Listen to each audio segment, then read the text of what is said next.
Be sure to hurry up and...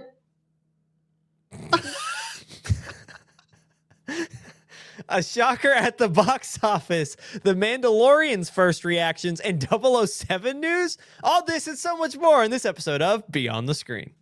Hurry it up.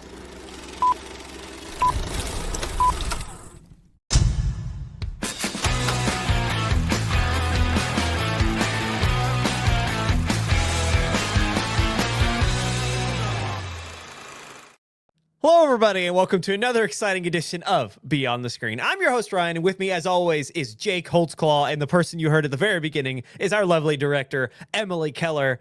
I was joking, more like threatening for like 30 minutes, like I should just hit record, because we were just yapping, and I finally hit record, and Emily's like, guys, before you start, and like it's literally like, it's like we're at a play, and it's like they turn on the spotlight just a second too early, and like the stage director or stage manager pops their head out to do something, and they're like, oh, and they like go quickly back behind. That's essentially what just happened here. What if it's like Squidward? He like No, sticking the arm out. Yeah, but that was more like a boo and like he was testing something. This was just straight accidental. Before we were recording, Before we were recording, we were actually having a really interesting discussion about Diary of a Wimpy Kid, the movie, and the impact it had. Yeah, you do. Don't lie to me. The impact it had on our childhoods and how Rowley was actually a pretty cool dude. For those who are wondering. He was in his right mind. He was actually one of the more, sensible. Emotionally, like... mature. Emotionally intelligence. Yeah, emotional intelligence. Like, to cut it off because he did something like that. Don't call me. Yeah. Don't come by my house. We're done. Cut the toxicity out of your life, bro. Who would have thought that Diary of a Wimpy Kid would have been the thing that, like, as a movie, would be, like, the biggest teacher of lessons for being a human being for our generation? I think something you were saying, too, and this was, like, a point that I wanted to make, and this is why I hit record, is because it's, like, it so perfectly encompassed the youth of that time. Like, it was a hyperbole beyond a shadow of a doubt. Like, it was meant to be an extreme version of everything and meant to be silly. However, like, it was such a fun kind of mirror into what childhood was kind of like. And then it again was like, yeah, here's Greg. Don't be like Greg. Like, this is a bad person. Here's Rowley, a good person. Look how people like Rowley. You know, and so it was just like I still didn't like Rowley. I wasn't like the biggest fan of Rowley. And I was definitely not a fan of Greg. Bro's either. Watching like the most lovable character on a screen. He's like, what a dork. What a nerd. Yeah. I was reading those books to understand what having an older brother was like, or, you know, like understanding like teenagers, or because I was reading them like early middle school, late elementary. So I was like, yeah, right, getting in there trying to learn about middle school with Diary of the Wimpy Kid books, which are probably not the good books. No, not accurate, but they are funny. But I was like, oh yeah, this Roderick guy, yeah, he sounds like he's got it down. He's got a van, band, loaded diaper.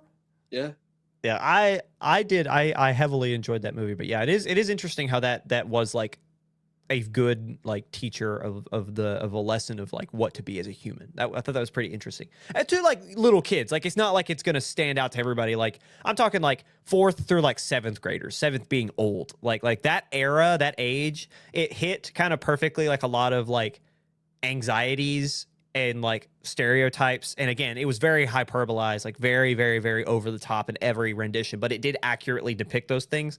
And then at the end, it was like, oh yeah, don't be this guy. Like, look how he's going to change because of the consequences of his actions. Be like this other guy. It's interesting how movies you don't expect, because it's like Diary of a Wimpy Kid, you know, like it's Diary of a Wimpy Kid, but it's fun. It's fun. That's why we love movies. Speaking of movies, that's why you're here. This is Beyond the Screen. We talk about film news, entertainment news, and so on and so forth from around the globe, mostly obviously USA, but we have a lot of fun here. We always start our shows by going over our box office segment. So we go over the latest from this past weekend's results, 1 through 5, but we always start those by showing off how we did in the predictions. So each week, we guess what we think the following weekend's top 5 will be. We keep track of which ones we get right, which ones we get wrong, and we put those into a season total, and we're competing. It's me, Jake, and we're going to tell you about our third friend here in a second. So let's take a look at our results. So after having 8 weeks of strong competition, of just great back-to-back predictions, finally fell off. I got 1 out of 5. I predicted this past week The Devil Wears Prada 2 would finish first, with Michael at second, Mortal Kombat 2 at 3, Obsession at 4, and The Sheep Detectives at 5. And I was wrong on 4 out of those 5. My first really bad week after 9 attempts. Jake continues a hot streak. He started off very close behind, not that far off for most of these first 2 months of our predictions and keeping track of our records. Right out of the gate, he caught right back up and ties me for the lead, getting 3 out of 5 correct after predicting Michael at 1, The Devil Wears Prada 2 at 2, Mortal Kombat at 3, Obsession at 4, and The Sheep Detectives at 5. And our last friend is who we call TJ or Claude. Yes, ladies and gentlemen, for those new here, we compete against a bot. The AI is here, and we are hoping to forever beat it. And right now, it's looking fantastic after 9 weeks because Jake and I are tied 3 points ahead of TJ, who's sitting at 23. Jake and I are at 26, and TJ's at 23 after TJ got over. He went 0 for 5 after, what was it, Jake? 2 straight weeks of 5 of 5 correct. He went 2 straight weeks of getting nothing but correct, and then he goes nothing for in the 3rd week since. What do we think, Jake? Why do we think he's so good or so bad? How does this keep happening?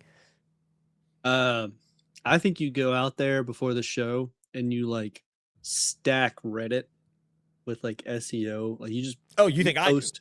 Yeah, you post on every subreddit you can find about box office predictions, and you are filling Claude's search. I pose as every analytic person. I fill in as every. Actually, outside of Reddit too, you're on all the forums. I go to Box Office Mojo forums, the Hollywood Reporter. I'm impersonating you're actually people. You're a guy working for the Reporter too. I'm a rogue agent, is what I am. Fake news perpetuator.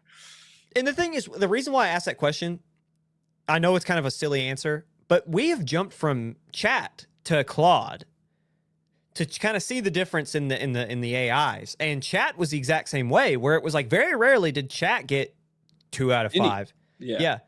Chat was either 5 of 5. Now, obviously, Claude is a lot more accurate. I don't remember it getting a lot more. Yeah, Claude has been far more accurate than chat. You were with chat, you were more likely to get 0 for 5 or 1 for 5. Claude has had a lot more 5 of 5s, but it's still, if it doesn't get all of them correct, it's maybe getting 1.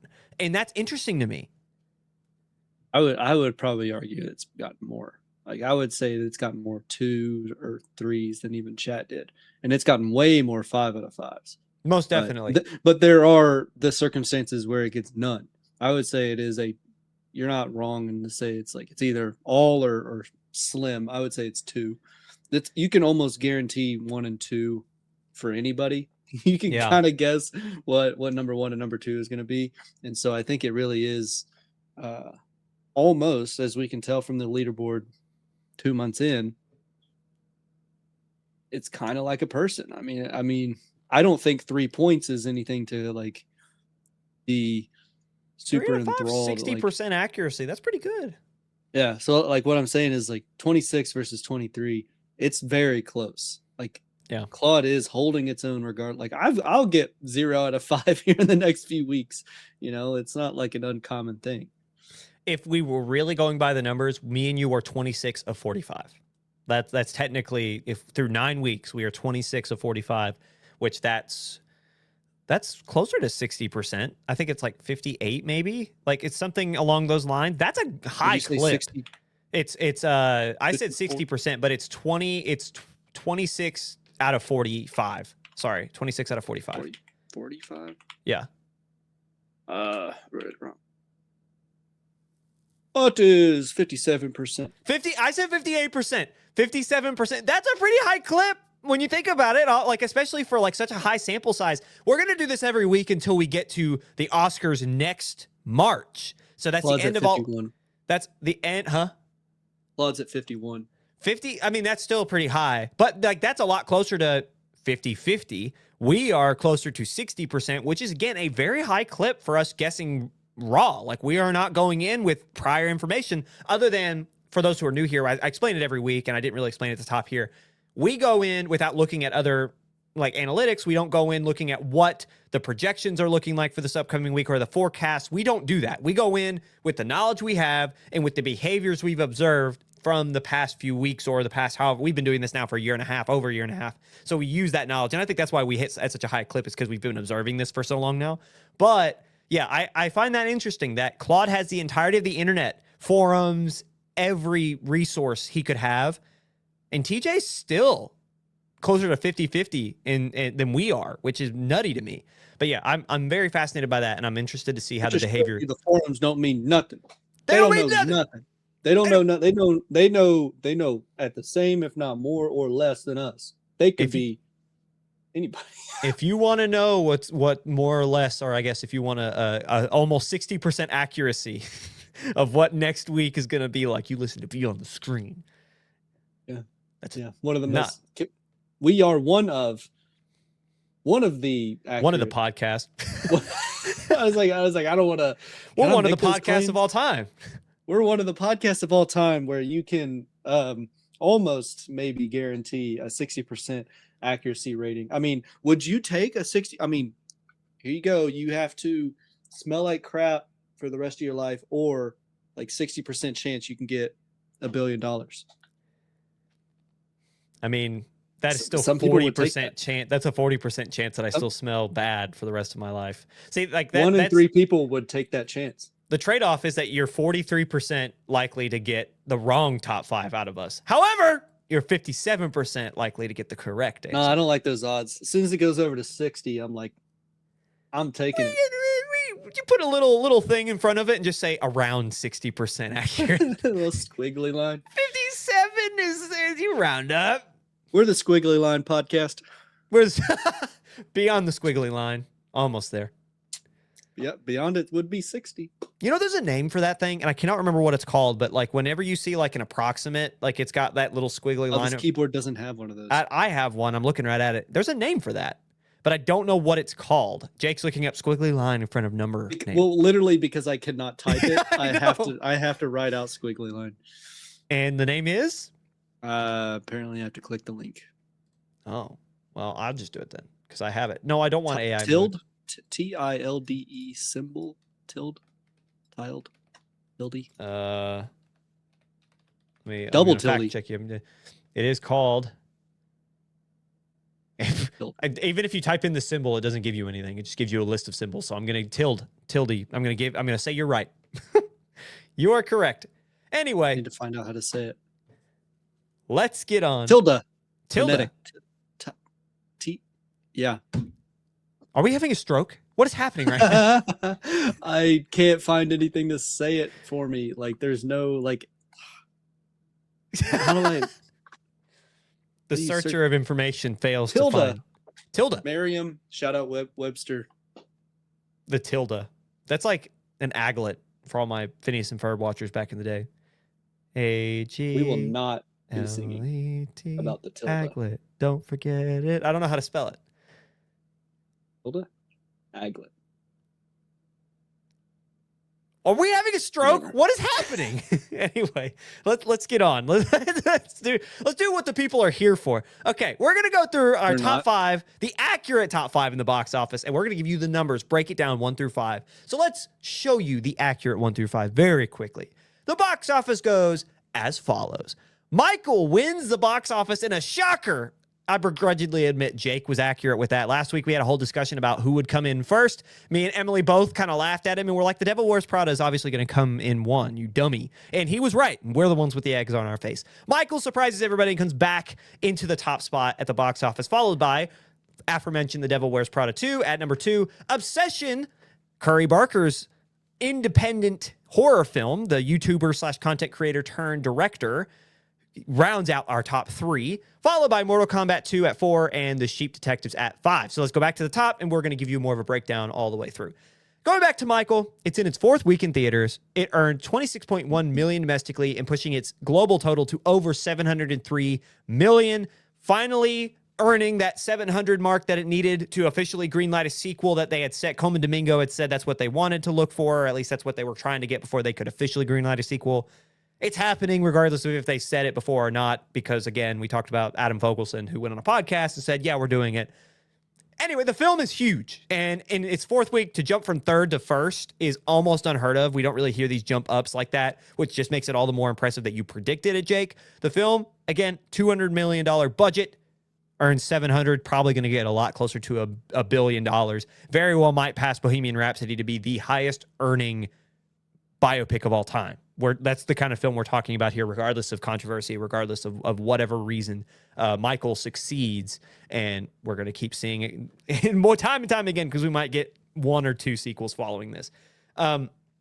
Anyway, according to the Daily's newsletter, Mortal Kombat 2 relinquished over 1,100 IMAX and premium large format screens, which may have aided Michael. So MK2 drops that 1,100 premium / IMAX seats, and Michael scooped them up. So when it went back into IMAX, they earned that money back again and were able to absolutely eclipse a falling hard The Devil Wears Prada. The thing is, this isn't the only chart-topping week for the Michael Jackson estate, as Billie Jean earns top honors on the Spotify global chart after 43 years since its release. So not only is Michael Jackson riding high, or the Jackson estate, I should say, at the film box office, the global Spotify chart has Billie Jean at number 1. So crazy. Jake, I want to ask, what made you do that and pick Michael at 1? Where'd that come from? Because that seemed like a Hail Mary, and you hit hard on that. Mortal Kombat falling 65% was, I thought that would fall hard in its 2nd week, so I did not want to put it up there. You didn't either. And then Devil Wears Prada 2, I told you that it would drop mid to high 50s. You were right. I knew, and I did the math, and I was like, that it's not going to make more than 18. It can't make more than 18. And then Michael, if I could do it really quick here. What is last weekend? At 37. I was like, even if it lost 40, it would be higher than Devil Wears Prada 2. Yeah. I could almost guarantee that with nothing else in the box office at this past week, Michael's going to jump back up, because Mortal Kombat was up there. Sorry. Michael, and then Devil Wears Prada 2. I think that was, where was Michael last? Yeah, it was at 2. Last week it was at 3, wasn't it? Sorry, Mortal Kombat. Mortal Kombat 2 was at 2 last week, yeah.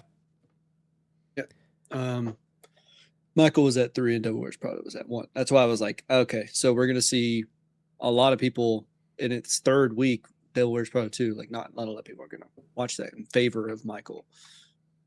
The oddball for me was Obsession. I did not expect it to be 3. Yeah, I didn't mean to throw you off there. I kind of interrupted you a little bit. I was trying to give you a stat to help bolster what you were saying. Michael only dropped 31% this weekend, this past weekend. That's crazy. I didn't expect it to be that low, but yeah. I did expect, because any percentage, I expected it not to be 50. It had to be lower than 50, and that secured it for me. Is it was going to beat Devil Wears Prada. I knew Devil Wears Prada was going to make it. Yeah. Again, that was a great call. Actually, somebody told me that. Yeah. Yeah. Meryl Streep herself. We were hanging out. Meryl was like, listen, that'd be kind of crazy. It's I know you have a podcast. It's just she thought she was bragging. She didn't know about the podcast, but I was like, a spy. Jake's like, I'm locking that down. I'll bring I'll write that down. I'm write that down. Write that down. I'll write that down too. Meryl looks up and he's like, why are you writing? And he's, no reason. Writing really hard, just aggressively. Keep talking. Anyway. I'm a lefty. I can't write aggressively. My lead will snap. I'll be pushing, not pulling. Wow. I'm so pushing P for pencil. Coming in second was The Devil Wears Prada 2 in its 3rd weekend in theaters, finishing at $17.8 million domestically on the weekend, pushing its global tally to $546 million. The thing is, we talked about it before, in terms of like film drops, while Michael dropped 31%, The Devil Wears Prada 2 dropped 57%, which again, Jake accurately depicted and guessed, and I guess I should say predicted going into next week. The thing is, despite it dropping almost 60%, it's still almost at 550 million earned. It will push over 600 million. Disney's not sweating. This legacy sequel has more than made its fair share of money. And with the long weekend that is Memorial Day looming, they're going to make even more. So we're looking at probably something that like around the $700 million earn mark before it's all said and done. And again, it's only in week 3, and these legacy films have a tendency to stick around. So we will probably see The Devil Wears Prada 2 in the top 5 for at least another week, maybe 2 weeks.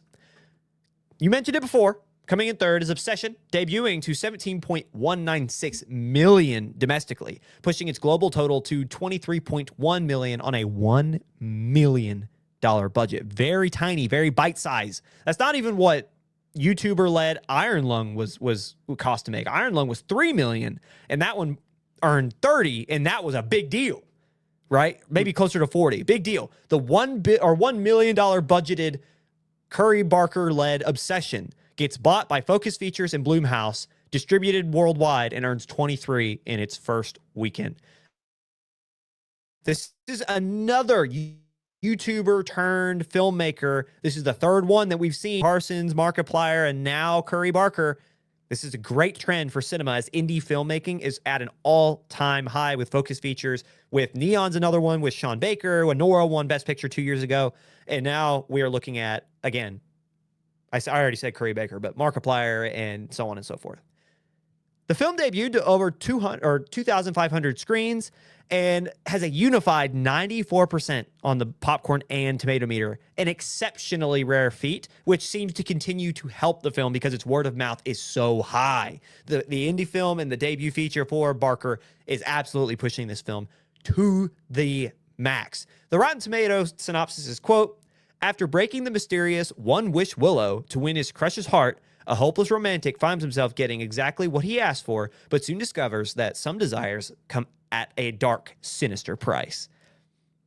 I love these original, really cool concepts. We talked before the show about It Follows, and about like there's another film we're going to talk about for next week that it reminds me of.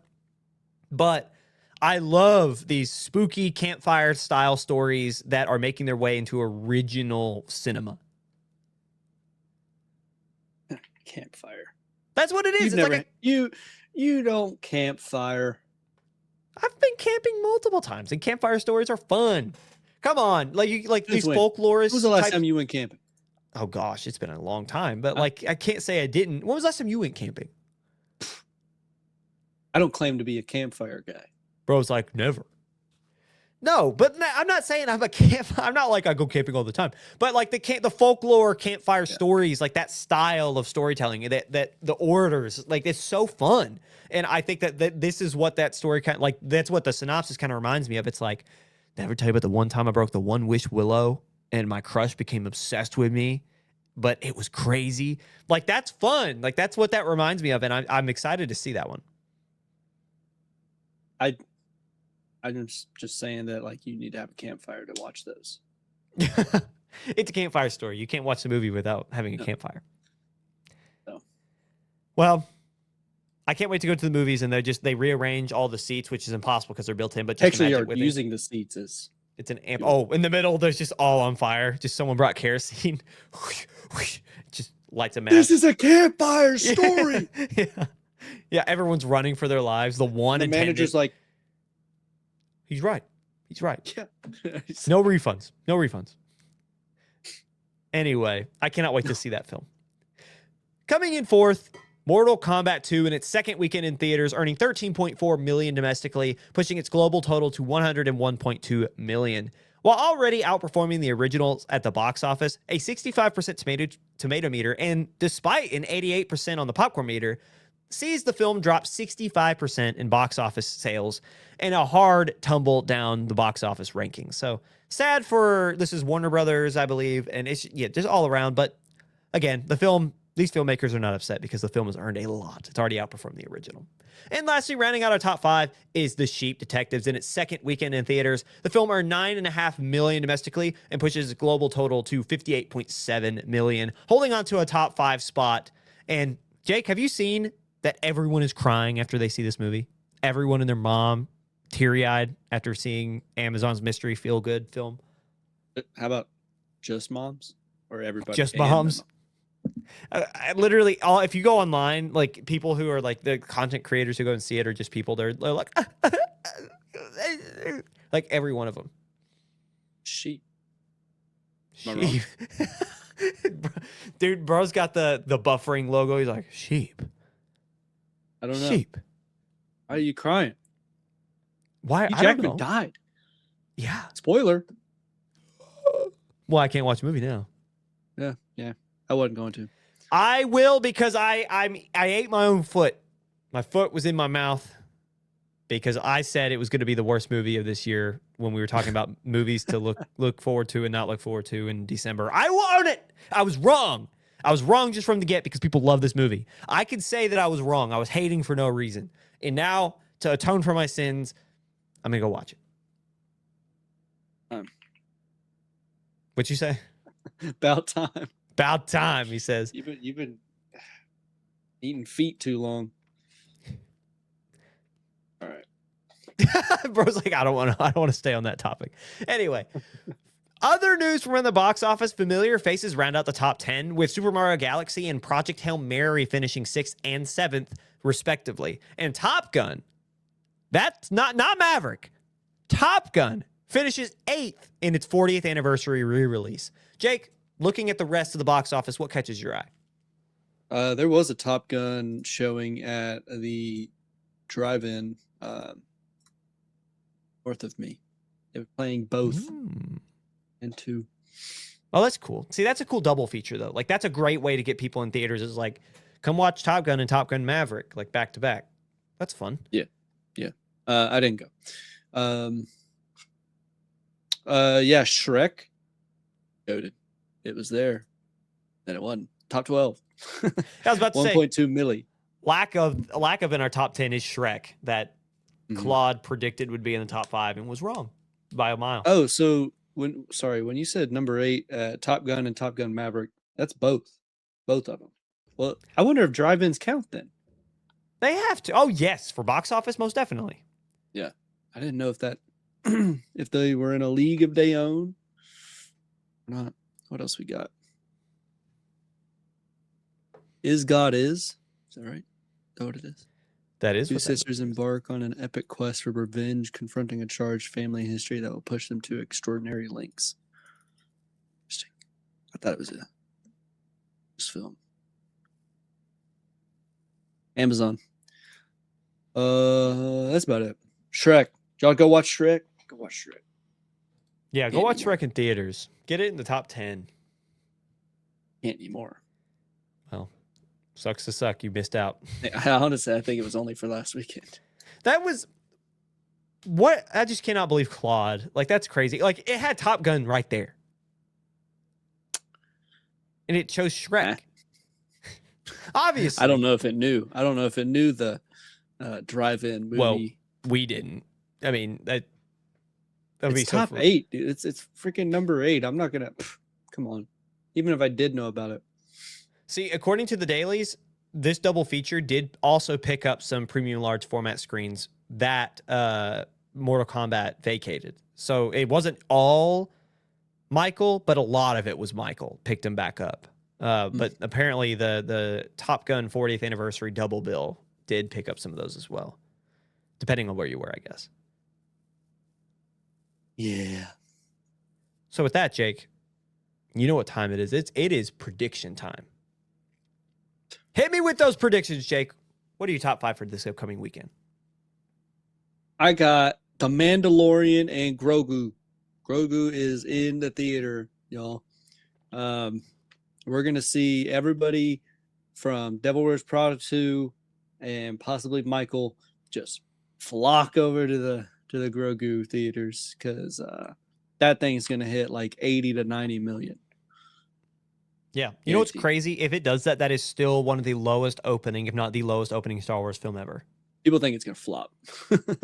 We'll talk a lot about that in the next segment about the Mandalorian and Grogu. So hold that thought or keep that in mind. But yeah, most definitely. And then I got Michael at 2. Devil Wears Prada 2 at 3. And then I made the dummy move and put the wide release of Passenger at 4, and the movie we just talked about in our top 5, 3 at 5. So Obsession, I got Obsession at 5. I don't think that's hateful. Besides my 4 and 5, perhaps. I don't think it's going to beat Devil Wears Prada 2. If I look, it's probably going to drop another 57 or 60 again, which will put it in the single digits. I think it's what it comes out to. Yeah, most definitely. Put it around I don't 9, think Passenger 8 or 9. Passenger is going to struggle to get double digit. So it's going to be like right there.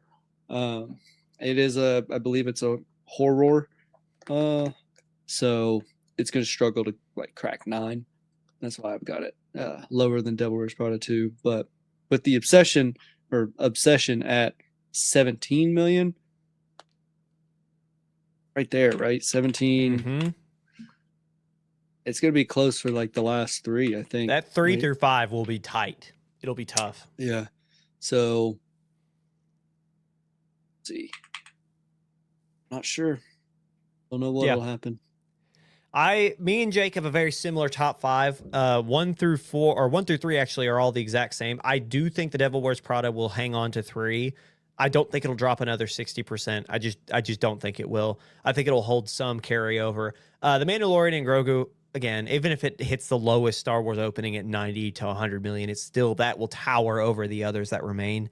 Michael will finish second, Devil Wears Prada 2 at number 3, but I actually have 4 and 5 flipped. I have Obsession at 4 and Passengers at 5, or Passenger at 5, just because I think the word of mouth of Obsession versus a very similar, again, Passenger sounds like a campfire story. It's just like what I was saying with Obsession. It follows this couple who they find a car accident, or they find some sort of accident, and it turns out the thing that follows them from the accident is like a demon.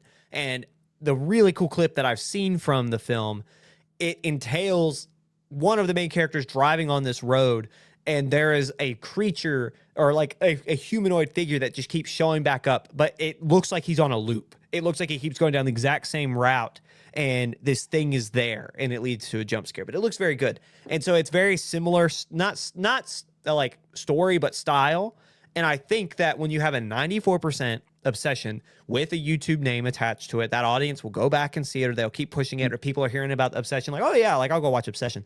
I just think that when you take into account only in a second week with high word of mouth, I think it will barely beat Passenger. And then I think Devil Wears Prada will stay around that 10 million. Obsession will fall to about 9. And then I think Passenger will be about that 8.5 mark. I've not seen a ton of marketing for Passenger outside of what I described to you, by the way. I have. Jake has seen a lot, which is odd. Usually it's reverse. But anywho. Jake, tell us what TJ thought.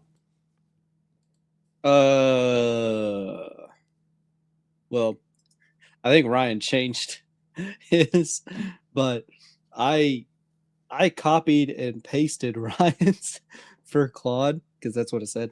Claude said that, but I just, and then I looked and I was like, Ryan changed his. I did change mine. I told you guys, he's filling the forums. he's on the Reddits. And he's messing up the wonderful, possibly even the best AI for box office predictions. He's spreading fake news. Yeah, the box probably office. In bed with Crooked Hillary. So, anyway, I'm done with that. Continue why you said that. Like, to expound. Why do you say? Because you didn't explain TJ's top 5. You just said that I changed. It's the Mandalorian, Michael, Devil Wears Prada 2, Obsession, and the Sheep Detectives. It is decided that what is this? Just going with moving everybody down? Yeah. technically. Well, without Mortal Kombat 2, it believes that Mortal Kombat 2 will drop completely, which it's not wrong, I don't think. Nope, we That's said all that. we did, so, yeah. I'm surprised Passenger's not in there, though. See, that originally I did have the Sheep Detectives in my top 5 before we finalized our picks. I did change just because I don't know. I just feel like with Obsession being as highly rated as it is, and with this type of film like these, again, I'm going to say Campfire again, but those original horror movies doing so well recently, I just feel like there's an appetite for them, and I that's why I kind of changed my mind on it, and put it at 5. But dude, Devil Wears Prada 2, Obsession, Sheep Detectives, and Passenger will all be competing for that 3 through 5 spot. That'll be a really interesting battle heading into next week. I'll be fascinated to keep up with it and to see who's right. But anywho, any final thoughts before we get out of our first segment? I got nothing. He's got nothing, ladies and gentlemen. That means we are going to wrap up our first segment. So coming up after the break, we talk the Mandalorian and Grogu's first reactions and the recent casting news from the world of 007. Finally, we hear something. All that right after this break.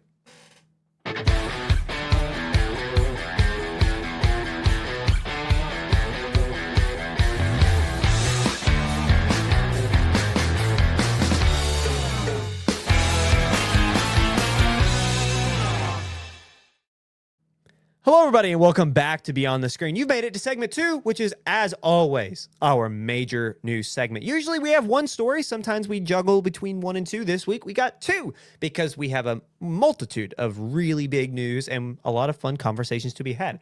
So, for starters, let's go to a galaxy far, far away and talk Star Wars.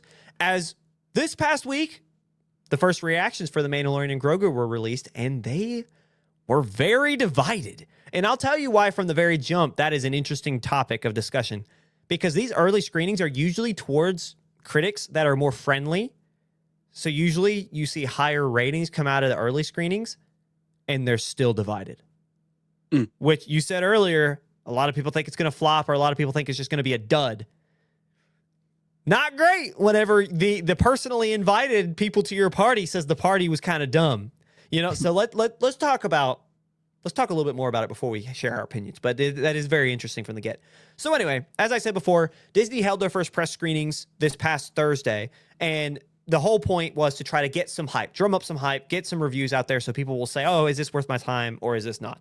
So according to Variety, the film's official, let's get into the story. The film's official synopsis includes, quote, "The evil empire has fallen, and imperial warlords remain scattered throughout the galaxy. As the fledgling New Republic works to protect everything the rebellion fought for, they have enlisted the help of legendary Mandalorian Hunter Din and his young apprentice Grogu." So, now that we kind of know what the plot of the film's going to be, let's get into some of those reactions, starting with the negative.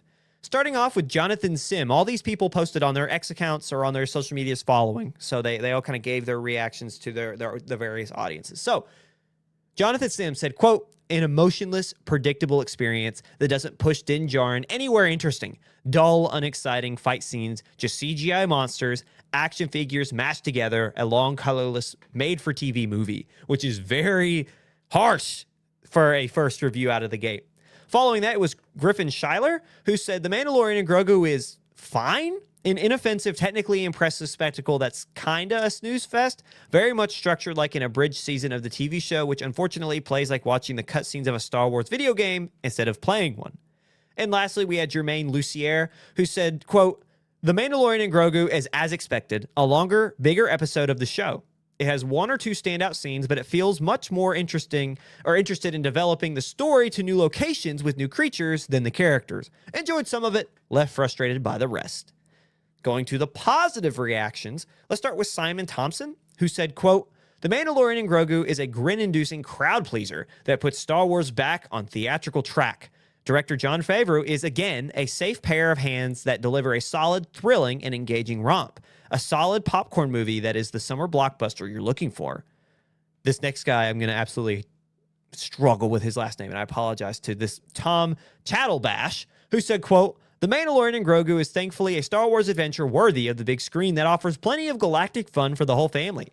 Favreau rightfully chooses to take this IP back to its Clint Eastwood-esque space western roots as he effectively expands this world instead of constricting it, introducing a myriad of exciting new locales, characters, and gnarly creatures. Alan White's Rod of the Hutt, a huge standout.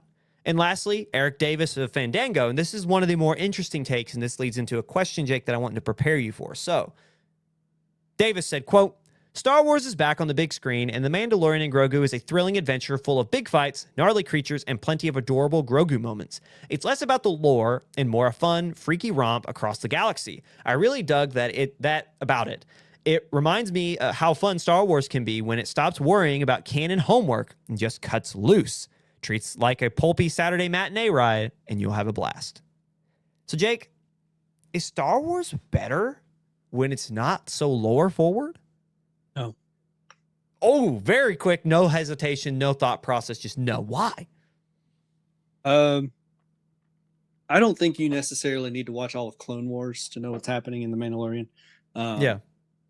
I think that you should have watched all 6 of Lucas's films and possibly even Rogue One to know like that full story.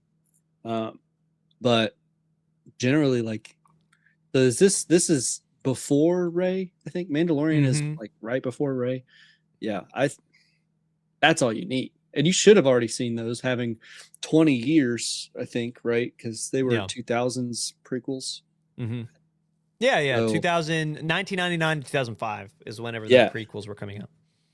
So I think that, like, I can't believe like they would say something like that in the context of Star Wars, but I guess that's where we are in terms of Disney hosting it.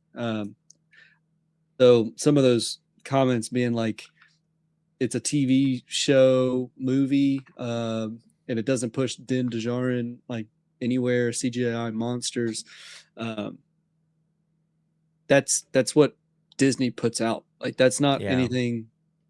Like, we're not surprised that Disney puts that out or put that out and is proud of that, because that's what Disney does. It's not like there's no, I hate bashing on the whole set and crew, but like there's not going to be color. There's not going to be life in this type of movie because of the individuals who are get their grubby little mitts all over it.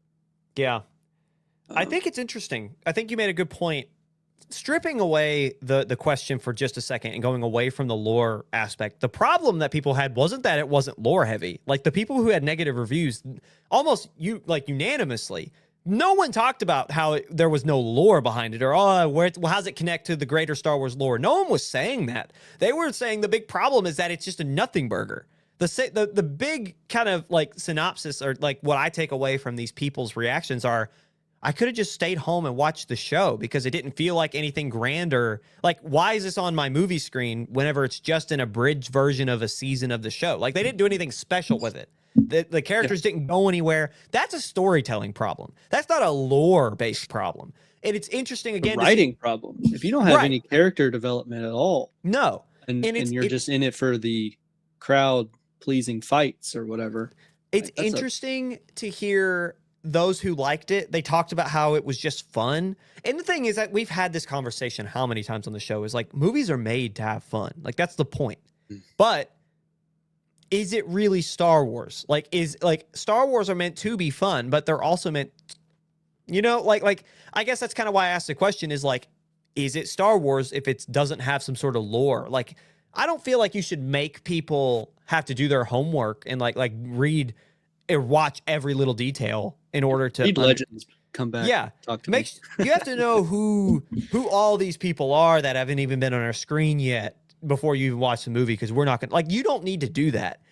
But also, like, if it's not adding to the lore, or if it's not like involving some of that lore that the Star Wars fandom searches for and loves so much, regardless if they love or hate it, right? What they do with it, is it really Star Wars? Is like, I guess, like, what makes a Star Wars movie? Politics, pool lasers, princesses, and fast ships. Yep. Roll credits. That's all it takes. Yeah. Yep. Will not elaborate on any of them. I think I was pretty straightforward, and there needs to be no context to it. If that Those are doesn't the interest you, then four I don't items. know what Yeah. will. If you're not into those things, you probably aren't into Star Wars. You're probably not into other movies. Yeah. I guess like it's a difference between like a cash grab and respecting the story that came before. Like that's for me, like that's all you have to do. Yeah. And I might be an easy to please Star Wars fan because all I want is that what you're doing is respectful of what came before it, which was why it was so frustrating when we talked about the rise of Skywalker however many times on the show, where Palpatine. I think that's many movie podcasts. Yes, no, of course, but somehow he returned. And it's just somehow. like They fly now. A lack of originality. It's an obvious, like, yes, they're trying to do something unique, but it's like it just felt like there was no respect from. It wasn't like the filmmakers or the writers were doing that because I feel like it was an editing thing. Like it was completely on the cutting room floor that room lost, or that film lost all of its personality in life. But yeah, it's just when you don't respect the lore and you're just trying to create something to make money, that's when you have a problem. If they on Snoke, oh yeah, it would have been majority. I guess that problem would have been fine. I saw what like, and I don't know how like legit this is, but I'm on Instagram. You'll see like what the original story was supposed to be, and Rey was supposed to use whatever like components she could salvage out of Anakin's original lightsaber and mix it with her staff to create that dual bladed, and it was going to be blue. Husk was going to be the big baddie, and you were going to see him do like a certain Japanese traditional end of days thing when they lose. You're going to see him do that. But what I really thought was fascinating, because I thought that this was such a genius concept, if this was actually what it was going to be, Kylo was supposed to have been denied or rejected by a Sith holocron, but when it happened, there was supposed to be some sort of explosion, or it was supposed to shock him. And remember, he was in his Knight of Ren costume, and it was supposed to like he was supposed to be disfigured and damaged, that he was forced to go into a similar style of suit as Vader. Which, think about the lead up to that third film. It was like, yes, it was a similar battle between light and dark that Vader was going through for the majority of the original or trilogy. However, what a like talk about history repeating itself. Like, he always wanted to be like Vader. What if it comes back and it bites him in the butt like that, right? Like, he so desperately wants to be like grandfather. He wants to be better than Darth Vader. He wants to be better. Pippy. Yeah, Grandpappy. That he ends up being rejected by the very teachings. A Sith holocron rejects him and disfigures him in such a way that he has to take on a similar mantle, a suit that keeps him alive because he's so disfigured. And that becomes kind of his undoing. Like, he resents the fact that he's in the suit. And that, like, he was supposed to get this, like, really cool, freaky looking suit. Like, that would have been awesome. That would have been absolutely fantastic. Again, if that was the original idea. Finn was supposed to lead, like, a rebellion on Coruscant. And just all these different things was good. Like, Leia was going to lead these guerrilla tactics to fight the First Order. It was going to be a really cool concept. Like, it really was sick what you saw. I think there was even like a scene with Chewbacca fighting the Knights of Ren. Like, he like in the storyboard that, and it could have been, again, could have all been made up. But the way it was pitched in the carousel on Instagram was it was going to be like, these are the storyboards from this. And it had like Chewbacca on some sort of platform, and he was holding out a Knight of Ren over just open air. Like, he was going to drop him, and there were these Knights of Ren surrounding him. Like, it looks sick. It's like, yeah, I want to see Chewbacca go ham. Like, I want to see him go crazy on some Force users, and they're like, what is this ape thing? And he's just, is he running around? Like, that'd been awesome. Like, that would have been such a lovely homage and such a lovely way to tie together that franchise, that trilogy, and tie it back. Think about, like, instead of, like, Rey Skywalker, she uses Anakin's lightsaber, which was passed down to Luke, which is then passed down to her to build her own lightsaber. You know, like, Kylo falls in the shoes of his own grandfather, having to don a very similar suit because of the damage he sustained, not in the same manner, but you get what I'm saying. It's like all these different, and there was going to be there was never going to be Palpatine. There was going to be another Dark Force user that he was going to seek out. What was going to be established, the master of like, I don't remember every plot detail, but it's gonna be like this really old Sith Dark Force user who's gonna be this like thousands of years old that he was gonna try to learn from. That would have been, I'm here. I think it was going to be Darth Plagueis' master was who was going to be revealed to be. I would have been so sad for that. And that would have been very cool. But yeah, if you could find that, that'd be awesome. But he looked kind of like what? Nah, not really, actually. Because I was going to say he kind of looked like what Snoke was kind of projected to be, but he didn't look like that at all. If you've seen the looks more like Cthulhu. Cthulhu, there you go. Yeah. But that would have been sick. That would have been really cool. And again, going back to the point, the reason we brought this up is because that feels like it respects the lore. That feels like it understands where it's coming from. That's all I want. I don't care if it's like, I don't have to agree with it as long as it is fun. But more importantly, as long as it respects the lore that came before it. And that's not just Star Wars. That's like everything. Like Doctor Who is really bad for that. Like there was a writer that came in. Chris Chibnall's a great writer. We will not slander Chibs on this show because go watch Broadchurch if you haven't. If you think he's a bad writer, because he'll prove you wrong in that show. He was just bad for Doctor Who, but it felt like he didn't respect the lore behind it. And that's exactly what the sequel trilogy felt like.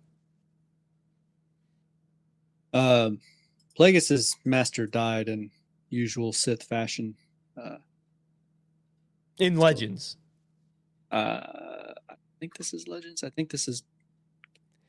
That's what. So the story that Palpatine told Anakin was about his rise and how he took over. But like, but Plagueis was his master who did the same thing. To yeah, that's his what I'm master, saying. Yeah. Which apparently collapsed a cavern ceiling onto him. But it was going to be revealed, according to the storyboards or what I had read, that he survived. That that was going to be who Kylo ran to and like discovered and was hoping to help him, but so on and so forth. So going back to the questions here, Jake, are we shocked, disappointed? Did we expect this type of response? Like, what is our reaction to the very divided test screenings? I think it could have gone both ways, and we're seeing that it is going the other way. I think like I said, it's going to do well enough to get first, but like you said, it's going to be one of the lowest. I think it's been a long time, and if we're not seeing any progression whatsoever in either of the characters, I mean, I think people are tired of that Grogu. Like, I don't know. I think they want to see older Grogu. I think it's been long enough. You were hitting on a point that I feel like you brought up last week or the week before when we were talking about. We've got to see Din die as an old man. Yep. And Grogu's got to have a next step that we jump to, or we jump to it already and it alludes to his death somehow in a flashback. We should be there now. We are how many years too late for this? Yeah. You know, like how many years too late are we for the Mandalorian and Grogu movie? Arguably, I think it could have been like probably one more season to like lead up to that, and then this movie detailing that. Mm-hmm. Detailing the death of Din and the I guess the teenage, if not the early 20s, which is like thousands of years or hundreds of years for Grogu. But I think Grogu's like 60 or 70 something. Yeah. You just make him just a sentient child who has to learn because his dad, like, you know, like I don't know. Put him in that. Would you do 7-year-old, 10-year-old? Well, okay. What is he at now? He's probably like what? 5 or I mean, he can't really talk, but no, that's what I'm saying. He's barely 2. Do you think so? But he's so like smart. You know what I mean? Like that's kind of the thing. Is like, I know, but Grogu makes like throughout the show he makes decisions. 50. He's 50. He's 50 years old, but he makes decisions that I feel like his maturity is roughly 5-year-old. 5-year-old. I said 5. Okay, whoo! I was right on the money. But yeah, but he still can't talk. Grogu's developmentally challenged. No, I'm just kidding. No. I don't know. I don't know why he's not able to speak if he's like 3. People are saying 3 to 5. 3-year-old or 5. I feel like he's more of a 5-year-old just with the decision making he makes, but he doesn't talk. Either way. Sorry, I'm seeing that somebody on Star Wars subreddit not happy with the aging of Goku. Goku. Goku. No, he's not happy with the aging of Grogu at 50 years old, being the equivalent of 3-year-old. So that he's saying that it's 3-year-old. Google said 5, so it's like that age range. Yeah. Yoda mentions he was 900 and trained Jedi for 800 years, meaning Yoda could be training at 100, meaning Yeah. we're halfway there, and bro doesn't know how to speak. Right, but I mean, like, okay, think about how young Like Anakin. Like the next 50 years are going to be crazy growth. Well, think about. Hold on. Think about how young Anakin was. Like, whenever he was when he was first picked up, midichlorian counts crazy. Qui-Gon Jinn is like, this is the guy. What does the council tell him? He's already like 9, and they're like, he's too old. That's actually not that bad. You know, like, that's actually like, if he's 4, he's 9. I know, but hear what I'm saying though is like, if at 50 years old he's like 4 years old, let's say 3 to 5, let's just call it 4. If at 100 years old he's at the mindset of a 7 or 8-year-old, that's about accurate. That might even be a little late. Like that would be about when. Well, that's what Luke was saying. Is like he has to go now. He is late, arguably. Yeah, I mean yeah. All I'm gonna say is that does math. Like, it can math out. It can. It's just a matter of like, I agree that like he probably should be. If 50 is too young for the whatever the species is that Yoda inhabits that they have, I don't think they named. They should have made him 90, and they should have made him like 7 years old, and he should have been able to talk and whatever. But that didn't happen. So we'll see. We will see. But I am fascinated by this. Have you seen the Grogu like aged up? No. Oh, I bet that looks sick though. They're pretty sweet because he's in like full Mandalorian armor, and he has the dark saber. Oh, and you know what's so cool about that too is his age. You could literally like he is a character that is able to be used in every iteration of Star Wars forever. Like, you could literally put him in almost any story for the next like 900, 850 years. I'm gonna find one that doesn't look That's cool. That's absolutely awful. While you do that, to answer the question, it's more just disappointed for me. Like, I am disappointed just because, like, again, this film is late. Like, this should have happened 3 years ago. We should have seen this film come out at the height of the show's popularity. They should be farther along in the story than they are. Because, I mean, how early in the show were they hinting? Was Din Djarin hinting at, I won't be here forever. I'm not going to be around forever to protect him. I won't be able to be here for forever. And they're still going on with that same story 3 years after it should have happened. Here, I'll throw this on the screen real quick. Look at that. Look at that. That's so cool. Like, I want to see this. I don't know. They're gonna milk Baby Yoda as long as they can because him as a baby is a moneymaker. But yeah, I just over, dude. Here's another one. Or hold on, sorry. There we go. That one's less believable, but I like this one a lot better. Because it's like, it is like a antiquated. It's like it's an adapted, like just the Mandalorian armor. It just looks so cool. Anyway, no, I completely agree. I'd like to see it, and I'm just more disappointed just because we should be beyond this. This should have happened a long time ago. This should be the second movie we're seeing in this franchise, or at least in this story, if anything. And we should have been well beyond this point. And it is just disappointing. And the last question I have before we move on to 007. What does Dave Filoni do now? Because if you have people who are praising a Jon Favreau film that is less lore intensive, Dave Filoni is Star Wars lore. Trained by George himself, George Lucas. What does he need to do to right this ship? We've asked this question before, but now that we have a little bit more information heading into The Mandalorian and Grogu, how do you move on knowing that there's a good hunk of the audience that wants less lore? If I was Dave, which I know he won't, I would not listen to them about, like, there is a way to get away with like putting lore and having people not need it. I guess, right? That's like, just good storytelling. I've seen it. Yeah. But if I was Dave, I wouldn't change it a bit. I think he does well with what he knows. And a lot of people don't like Dave's stuff, or maybe half of it. Like some are good, some are bad, but I think he does his best to stay true to the lore. Yeah. That's the hat guy, right? Yes, the cowboy hat. Listen, I'm not saying he's made everything he touches. He's not King Midas. Not everything he touches turns to gold. But I want you to be a professional creative, and you make everything you make be loved by everybody. That's not you, but you as in at home, or those who hate Dave Filoni. I think with what he's done, specifically, obviously Clone Wars, but the other shows he's made in the time since, especially under Kathleen Kennedy, I think he did a heck of a job with what he had. And I'm excited to see what he can do with no leash, with unabridged creativity, with his oversight.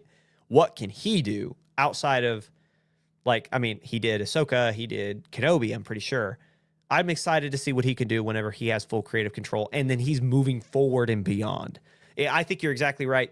Just not necessarily, I wouldn't say not listening to these people, but I would say just make the films fun. If you make the films fun and respect the lore and introduce lore in a creative setting that is a good storytelling modem, people will not care. Like, that's the thing. People want to get really analytical about this.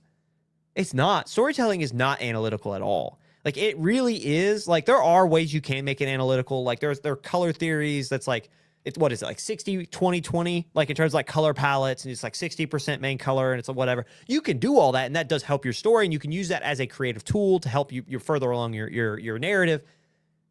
But I hate to break it to you, most stories are just it's completely made up. Like, it is completely, people had an idea, they ran with it, they kept going draft after draft until they kind of ironed out all the kinks, and then they went on with it, right? It's just like in sports. If you tell a good story, if you have a fun story, people will forget. People will move on. In sports, it's if you win, people will not care. You know, like if you make a good movie, people will not care. They will go see it. That's my thoughts. I guess, like, how do you right the ship? Make good stuff. That's it. That literally is just well thought out, respectful of the lore, and fun. That's it. Anywho, we ready to talk about Denis Villeneuve and 007? Yes. The man himself, the architect of Dune, the soon-to-be director of James Bond at Amazon MGM, has begun casting for his rendition of the famous British spy. In an official statement from Amazon, it's time. It's happening, and we have auditions. Jake, I'm so excited for this. We've been waiting 15 months. Since Amazon bought it from Barbara Broccoli and Michael G. Wilson, we have news. According to the BBC, Amazon stated, quote, well, actually, hold on, let me make sure. Yeah, this is Amazon. Sorry, excuse me. The search for the next James Bond is underway. While we don't have a plan to comment on specific details during the casting process, we're excited to share more news with 007 fans as soon as the time is right. So again, we have a lot of nothing. We have a lot of nothing. This is what they did at CinemaCon about a month ago, where they're like, yeah, we're working on it, but at least something is happening. Right. Yay. So who's on the roster? You want me to go ahead and skip? I can skip down to the people that I didn't know you had a roster. No, I do. So before we get there, hurry up. The casting director that they brought on to help move forward this process is the legendary Nina Gold, who was on the nomination ballot this past March for the first ever Oscar for a casting director, right? It ended up going to the casting director for Sinners. I'm so sorry I cannot remember her name. But Nina Gold is now a Oscar-nominated casting director. She has done 5 Star Wars projects. She has done Game of Thrones, The Crown. Like, this is one of the best casting directors in all of cinema, right? That's who's helping Denis Villeneuve and Amazon cast the next James Bond. Also, when speaking to Deadline, she said that whoever fills the role not only has to be young enough to do more than a handful of films, they also have to, quote, ooze sex appeal, which I think is hilarious. I think that is the funniest and most open and honest way you can phrase that. They got to be sexy. They got to ooze sex appeal. Still, according to Deadline, while she might have just been signed officially as in like kind of tabbed to be the casting director for this film, she's reportedly been keeping an eye out on potential 007 level talent for a while, with Gold herself being seen at many West End show, which is the British, the longer than Broadway, but the British version of Broadway, so the theatrical circuit, potentially scouting young talent. As Deadline writer Baz, I'm just going to call him Baz. I don't even want to try his last name. He's a very, very renowned columnist for Deadline. If you don't know, he's very fun. He's a fun personality. Go read Baz. Bamek Boy. I really think that's how you pronounce his name. I'm so sorry, Baz. But that's Baz. He wrote in his latest column that he had run into Nina many times over the past month, and also pointed out that Barbara Broccoli and Michael G. Wilson, that's how they found Daniel Craig, was in the theatrical circuit back in 2005. So she's back on the theatrical circuit, potentially scouting talent. And in terms of the roster that we have, a lot of familiar names. Stars currently tied to potentially audition or to the role include Callum Turner, Jacob Elordi, Harris Dickinson, Henry Cavill, Aaron Taylor Johnson, and Theo James. So Callum Turner, let me remind myself what he was in. Sorry for the dead air, folks. He was the other husband in the. That's it. Yep, Eternity. Eternity. In the film with. You said it too fast, and now I'm blanking. Elizabeth Olsen and Miles Teller. Was that not Eternity? That was Eternity. That's what I said. Sorry, I was in the other movie that I just mentioned. I was backing you up. That was the movie. That's the only movie that I know him from. He was the long dead soldier husband of Elizabeth Olsen's character in Eternity. Jacob Elordi. If you don't know who Jacob Elordi is, Euphoria and The Monster and Guillermo del Toro's Frankenstein. Harris Dickinson's about to portray one of the Beatles. I think it's John Lennon. I think he is actually John Lennon is who Harris Dickinson is. That could be. Can you imagine if you're John Lennon and 007? What a career. Like, oh my God. Anyway, Henry Cavill. Do I need to explain who Henry Cavill is?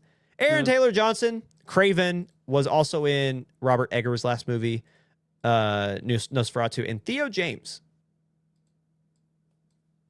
So, I was joking with Emily in the chat, but she didn't respond. I was asking if she wanted to come on as our sex appeal judge or expert, because like who I might think is oozing of sex appeal as a straight white man. Shocker. I don't know if I could be, a very good judge, I guess. So I'm looking up everybody based on who I think holds a gun the best, or meaning has played in action movies, and I could see them as a 007. I am you've got Theo James, who's done the like Divergent and something called Fuse. Like he's done action movies and has been apparently he was in Underworld, Awakening. So like has been action movie agent of sorts. Jacob Elordi, that's the arguably oozing of sex appeal, like that a lot of people would say. Keep going. I'm sorry. I know I'm making faces at you, but yeah, you're making faces because like, and then Harris Dickinson, I don't see anything immediately right on a quick Google search besides maybe The Kingsman. I don't remember who he was in that. I think he's just a guy. I hate to do that to him, but he's also 6'2", mind you. We were making fun of Elordi for being super tall and trying to blend into a crowd. This guy's also 6'2". Who? Sorry, Harris Dickinson. Harris Dickinson. Callum Turner is also 6'2". Oh, sorry, Jacob Elordi 6'5". Tracks. Theo James is 6 foot. And then my pick is Aaron Taylor Johnson. That is my like oozing of sex appeal and does really well in action movies. Like that's my pick. I can't disagree with you. He fits the age and he has that look. Like he as just if you're talking about, I don't know, arguably he's 35. Does he fit the age? Yes. Oh, most definitely. Because at 35, you Okay. could run for the next 20 years, and they're gonna make. Once they start making movies, they're gonna pump out probably one every 2 or 3 years. So they like Daniel Craig started in his 30s. Like Daniel Okay. Craig, I didn't know if they were trying to start much earlier to push out more. maybe That being said, Harris he can't. Dickinson's 29, Jacob Elordi's 28, He Callum can't be Turner's also too young. 36, He and can't be then too Theo James is young. 41. Yeah. He can't be too young because if he is too young, then he's not believable as a spy. Like he's got to be of an age to where he's been a spy because you're not starting with James Bond like learning to be a spy. He's James Bond. So it's like you have to start at a certain age. Mid-30s, I think is perfect. So Daniel Craig is 58 right now. 21 years ago, he was 37. So he started a little older than Aaron Taylor Johnson. I like Aaron Taylor Johnson. He fits all the criteria. He is a looker. He oozes that sex appeal. He is someone who can do it for a really long time. He just fits all the bill, right? Yeah. I don't mind Theo James. I feel like he's kind of got a Bond look, but I don't know. I don't think he really is the one that I would go with. I mean, Cavill's one of those like obvious ones too. Like, like he's just going to take top 3 every single He's time. older. My favorite is Aaron Taylor Johnson, and then Henry think Cavill. What is his age? I actually didn't. He's have 43, I think 45 maybe. Oh, is he 43? Yeah, so he is up there then. He's got a much less longer shelf life, but what I will say is I think Henry Cavill is Bond. I think if you're going by the people who are like, dude, yes, he's a little bit like he is a bigger guy. He's not like he's bigger than Daniel Craig. But come on, like if you're going by just like looks, by sex appeal, by fan desire, by what people want from James Bond, the smooth talker, you cannot get better than Henry Cavill, which is why I Emily almost disagrees. Go ahead. Doesn't think of Henry Cavill? I would say not. But Interesting. She can come on and defend herself. We'll bring her on in just one second because you picked Aaron Taylor Johnson. Mm. I don't really like Callum Turner in the role. I think Jacob Elordi is way too boyish. That's why I don't like Tom Holland, is because I think they're way too boyish. They have to have a little bit of gruff to them. I think Henry Cavill has that gruff, especially with the beard. I think Aaron Taylor Johnson has that gruff, but he's more smooth than like in terms like he feels more like a smooth operator than Henry Cavill. Either one of those two would be fine. Someone else who would be very interesting. I'm just looking at just like a list of actors. I'm not saying I'd go with this person, but someone who to add to this list who I would be interested to see. He's a little older, but if they're going to go that route, Tom Hiddleston. What do we think about Tom Hiddleston? Loki himself. No? Too scrawny. We should say he can't beef up a little bit. His head didn't match. Head doesn't match. What's that mean? What do you mean by that? I can't see Tom Hiddleston buff. Even if he was, I'd be like, you don't look right. Maybe. Become a trickster. Be scrawny and jester-like. I feel like Harris Dickinson looks too much like a weasel.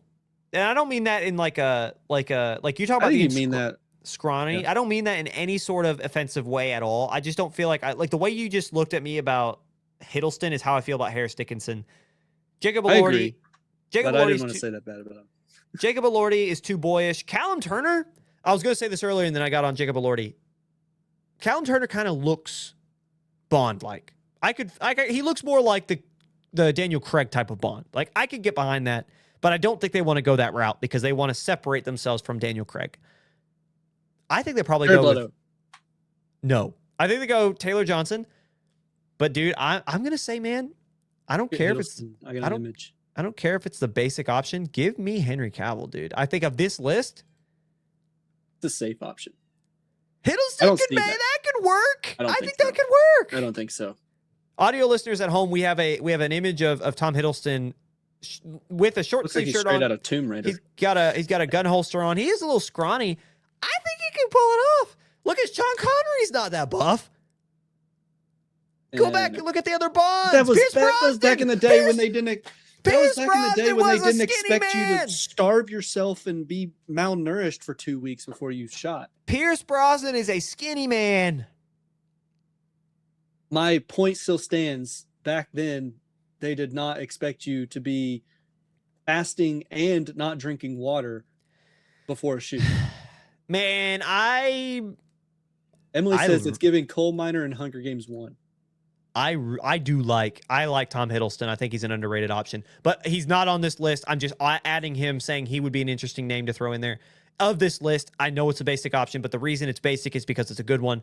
It's just like any popular option. Listen, Satoru Gojo is the best character in JJK. Everyone says it, but he is, and there's a reason for that. The reason people say it is because he is. Everyone loves Gojo. Same thing here. Henry Cavill has been a name people have wanted to see in the tuxedo as James Bond for a long time because he'd be good at it, right? I want to see Henry Cavill. Emily, come forth from beyond the curtain and tell us, as the only female on the show, you actually have a valid opinion on sex appeal. We're two straight men here. Thank you. Tell us of maybe not just sex appeal as like your one parameter. Who would be your pick for Bond?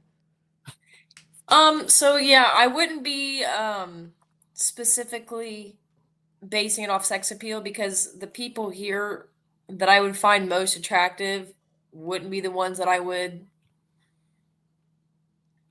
vote for Bond. It's going to have to be between Harris Dickinson and Aaron Taylor Johnson. I do not see where you're coming here. This is going to sound really mean, okay? But the only thing I can see and think of when I look at Henry Cavill, is it Cavill or Cavill? Cavill. Cavill is his thinning hair. That's all I see is his head. I see your hair you're losing your hair. Like that's all I can think about. He's not. Callum Yes, Turner, he is. That's the only arguably thing worse. that you can see. Look I at agree. any picture of him. He's losing his hair. Anyway, if we're thinking about Bond, which is like sleek, a little bit smarmy, very smart, quick, witty, that would be Harris Dickinson and Aaron Taylor Johnson. I would say Callum Turner because he does have that smug British look, but I just don't think he's attractive. You know what, Emily? You might be right about that. Oh, it's bad. I don't know why he hasn't gone to Turkey and gotten a hair transplant because he has the money. That's all I think of is his receding hairline. Look at what the heck is that? I never noticed that. Look at that on the right there for our audio or for our visual watchers. He do kind of have a little bit thin up the picture of him in that tuxedo. Any of the tuxes. That was not as bad. That was not as bad. Okay, no, the one on the left of that. There's his whole forehead. I'm gonna be so for real with you. This guy, he just has a big forehead. I don't think that one's thinning. No, the one I was just on. The one I was just on, that was thinning. Like that's thinning. Hey, you know who's up there? You know who's up there in sex appeal and is 39 and would do great? Who? Michael B. Jordan. David Tennant. Michael B. Jordan? David Tennant's a little too old, I fear. I know he is a little scruffy and old now, but hey. Yeah, that guy like, 15 years ago. I would have loved to have seen David Tennant, but the thing is, he's a little silly. He can play he can That's play like a Mr. Bean playing. He can play. No, watch Broadchurch. He can play the scruff and the mean, but I don't know. He's still scrawny. Like gruff and mean is like. He was also the villain in Jessica Jones, and he was a very intimidating villain. I don't disagree with David Tennant. I just don't think that he would fit the 007. Maybe 15 years ago. I mean, Harris Dickinson is like textbook. Hey, I don't know. No, he's not. He's boyish. You don't see that? Look at him. Harris Dickinson? No, he's Weasley. Look at his picture. Yeah. No, I'm looking at it. He you is want to talk skinny, about Weasley? skinny, scrawny. Callum Turner over here, who looks like the actual mouse from Flushed Away. Nah, Callum Turner looks a little bit more gruff. I feel like Callum Turner could be mean. I don't think Harris Dickinson pulls that off at all. Oh my goodness. Well, I also have not heard any of these men speak, so I don't know. Like Callum Turner has a typical British accent. Look at all these. Why are they all brunettes? Look at all these men. They're all skinny. Tom Hiddleston too skinny, my butt. I don't see. You know, I mean, Henry Cavill would match the whole forehead thing. I think Henry Cavill is the most Bond of them all.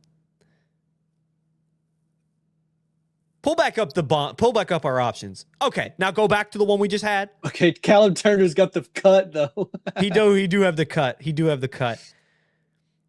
Dang. I think you're gonna have. It's gonna be between Aaron Taylor Johnson and Callum Turner. It's gonna be those two. I think the common Go I ahead. don't know. No, go ahead. Aaron Taylor Johnson is probably the safe option if I had to bet, because above all else, he's young enough. He's 35. Like, he's got the longevity to him that can make the next iteration, the next 5 movies work. Whereas Henry Cavill, he's 43, not really. How old's everybody else? All around that, they're all between 34, Max 35. mid 40s. Yeah. I really hope they don't pick Jacob just because his name has been in the spotlight God, recently. I would hate that. Jacob Elordi just is not Bond. I just don't see it. Yeah. I'd be interested. Here's a curveball. Jensen Ackles. I think that they would only go with a British actor. I don't think they go with an American. Oh yeah, sorry, my fault. Yeah. Jensen Ackles I feel like he could pull it off, but I don't know. Like, I've been going through IMDb's Matt Smith. I think, again, he's in his mid 40s. He's probably too old too. I'm looking up top 5 best British actors today is what I'm doing on IMDb, just trying to go through there. Yeah, he'd be really good. Top 5 hottest British male actors. Honestly, not a bad option either. Not a bad option when looking through. Most attractive British actor. Kit Harington. James McAvoy is on here. Oh, James McAvoy. He's a bit too old now, isn't he? I think he's probably on the higher end of the age scale that they want, but he would be a decent option for Bond. Honestly, he's got the smooth in the gruff to pull it off, but I don't think he's got some gray in him. He's a little old now. You're not doing Harrington? You're not Who? doing that? He was Kit Harington? Jon Snow. Ooh, Kit Harington would be an interesting choice for that. Honestly, he's got the look. Who? Kit Harington. Jon Snow from Game of Thrones. Come on, guys. Nope. You can't see that. The doctor, sorry, not 11. Unfortunately not. Kit Harington. Looks just like him. Honestly, Kit Harington's 39. The problem is Kit Harington's 5'8". Oh, he's little. Hey. Kit Harington's 5'8". We will not say anything about 5'8". We will say nothing more about 5'8". He's little.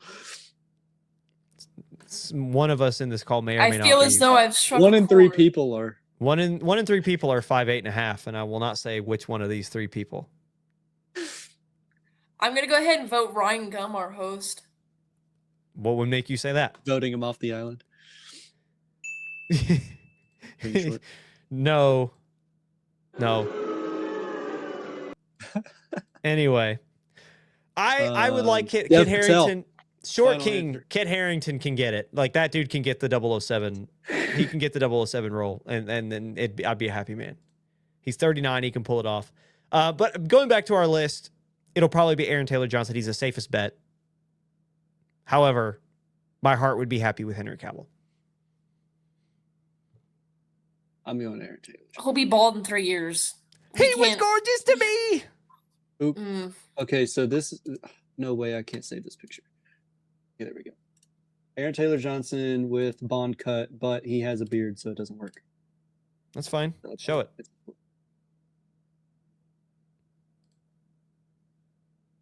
Ladies and gentlemen, it's loading. I think he needs to shave a beard.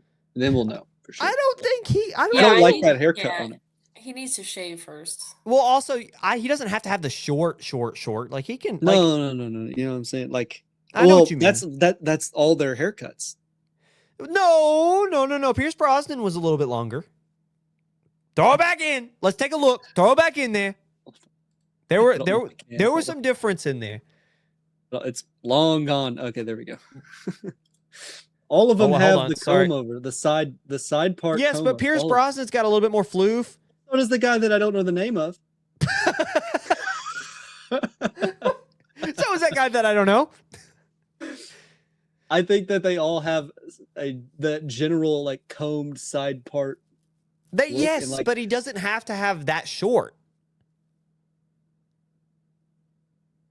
Sure. He needs to grow it out and then gel it to the side, like our King Harris Dickinson over here. But I think what Aaron Taylor Johnson has in that photo right now, that one, or his bullet train cut would be the better options. Bullet train cut would work. Dude, I love the bullet train cut. Bro's foaming at the mouth over there for Bullet Train. I think he's the right Aaron choice. Taylor That's Johnson. who I would hire. I would I still think he's stick got with it Henry too. Cavill. Nosferatu. Yes, he's Nosferatu. Oh, he's so good. That's the last Eggers movie he was Let in. us not forget our king, Tom Holland. Yeah, I already said no. He's actually in the running. Is he? He's not on this actually a list. favorite. He's actually According top to the pick. BBC, he's not on this list. Well, he lives in America, so This is they wouldn't America. know. They wouldn't know. No! I just don't want a boyish Bond. Is that too much to say? He has to start out as boyish so he can age. No. Look back and look at Daniel Craig. He was never boyish. He came out the womb. Bro came out the womb with a scowl.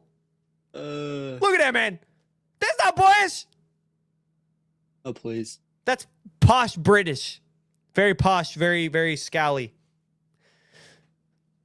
Anyway, let's get out of this segment. We're running long, ladies and gentlemen. That's the end of our second segment. Thank you for joining us, Emily, and giving us your expert opinion, even though it might be wrong. Anyway, we're going to move on past our third segment, or in our second segment, and go to our third segment. So, coming up after the break, we'll let you know what you should know before you go.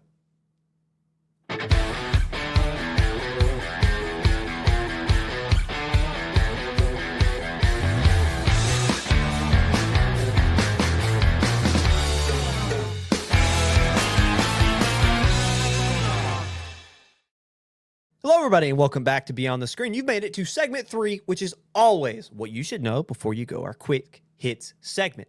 Before we get this started, I want to just say thank you for allowing us to do this. I take this time every single week to just to kind of like show our gratitude here on the show. Without the audience, the beautiful people here who tune in every week, this show is not possible. We've slowly grown over the past year and a half, and we're very thankful for all of you, whether you're new, whether you've been here for the whole time, and we are just so excited to continue doing this. We have a lot of fun stuff down the pike that we're planning on and trying to grow the show constantly. Like, subscribe, follow, do all the things that really helps us out, whether you're watching on Spotify or any of your podcast platform of choice, especially on YouTube. Follow us on our socials, our Instagram, our TikTok, our Facebook. It all helps out so much, and we're just thankful that you're here. So, again, thank you so much for allowing us to do this. Thank you for allowing me to spend time with two of my favorite people on this planet. And with that out of the way, let's get you through an expedited segment 3, what you should know before you go. Starting off in the wizarding world that is Harry Potter, HBO's Harry Potter series is looking to recast for the character Ginny Weasley ahead of season 2 after actress Gracie Cochran exits the role due to unforeseen circumstances. Jake, what we think? What we think? What? Not like he has a pot or anything. Dude, born in 2014, by the way. Sorry. Continue. Unforeseen circumstances. Emily just said that would they not have had a contract in place to prevent this? It's I feel like they're probably Halloween Town all over seasonal based. again. Has I'd she already imagine. been like on the screen or acting? She's going to be in season 1.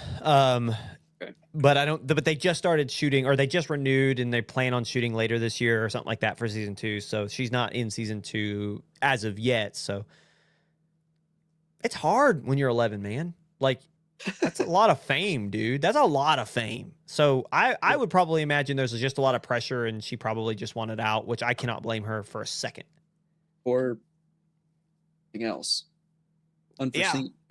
I mean, your family, like there could be a really bad family issue and you got to drop out. You're 11, you're 11 years old. So I just hope all is well. I guess that's kind of what I say. She got the part in Bond. She is James Bond. He is Bond. No, that's why. That's a crazy way to grow talent. I got a better role. What is it? I am James Bond. Yeah. They wanted 11-year-old. young and ginger. Give it a decade. And Lady. then you have your James Bond for the next 40 years. Yeah. You just got to start training in Now. kickboxing and karate now. Yeah, now. Right now.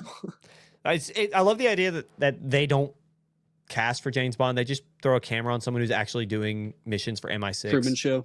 Yeah, Truman Show style. She's just actually an MI6 agent. And that's the next James Bond. It'll be Nope. MI7 by the time she's of age. So to be long James that Bond. they added another number they developed. But it was MI5. When Daniel Craig was hired, it was MI5. Now it's MI6, and it'll be MI7 before Gracie Cochran starts.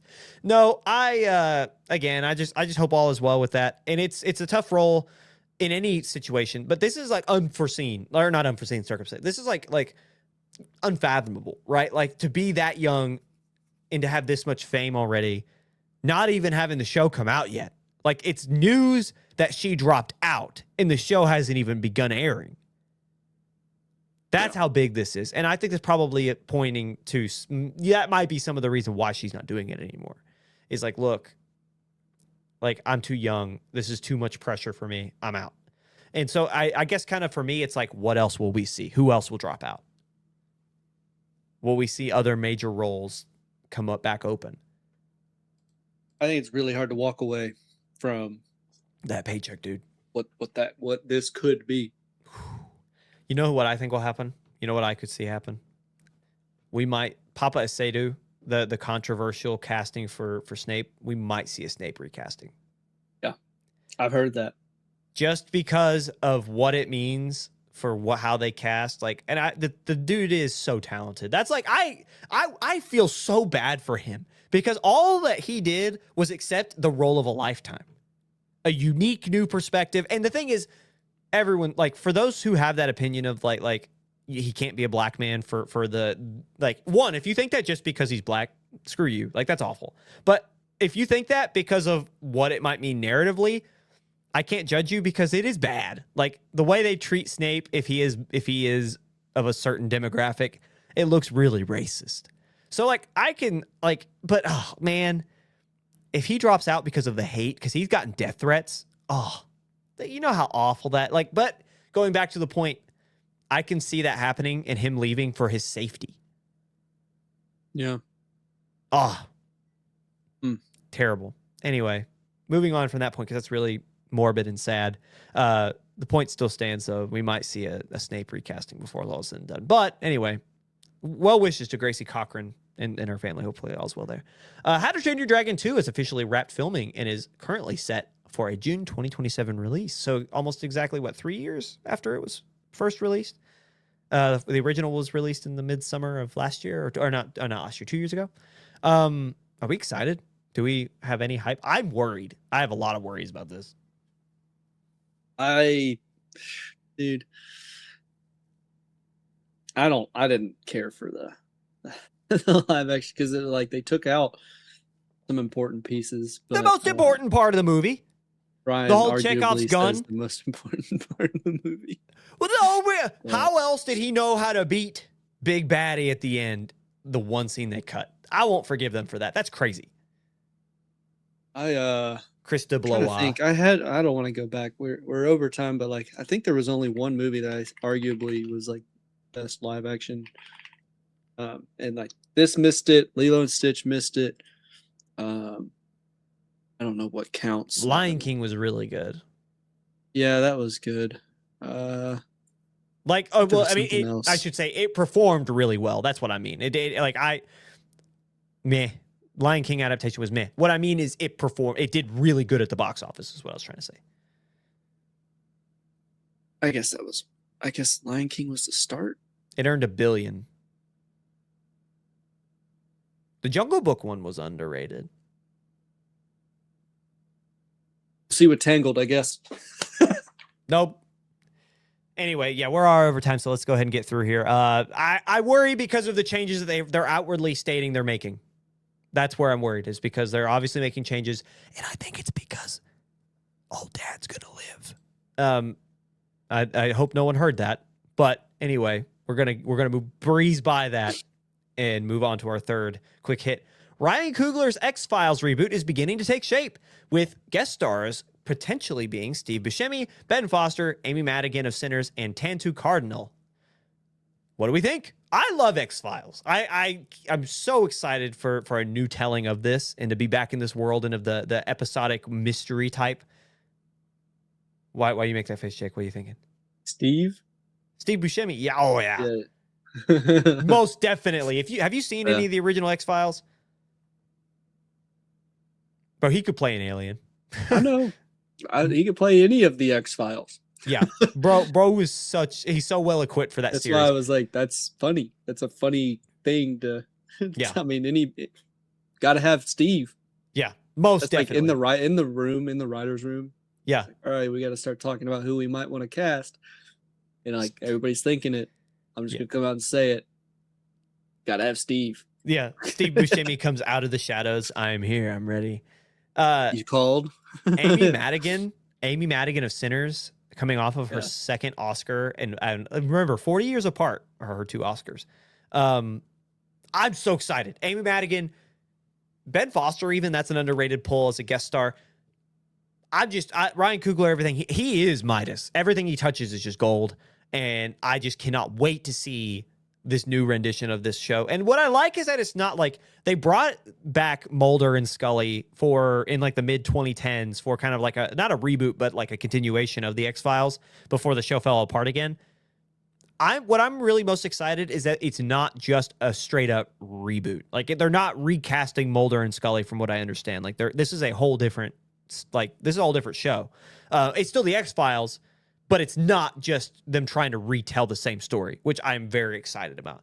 Again, I hope they stay true to what the show is and are respectful to what was before. When they say reboot, I hope this is just like Mulder and Scully retired, and now these are the people that replaced them. That's what I want, and that this is a continuation of of what was before.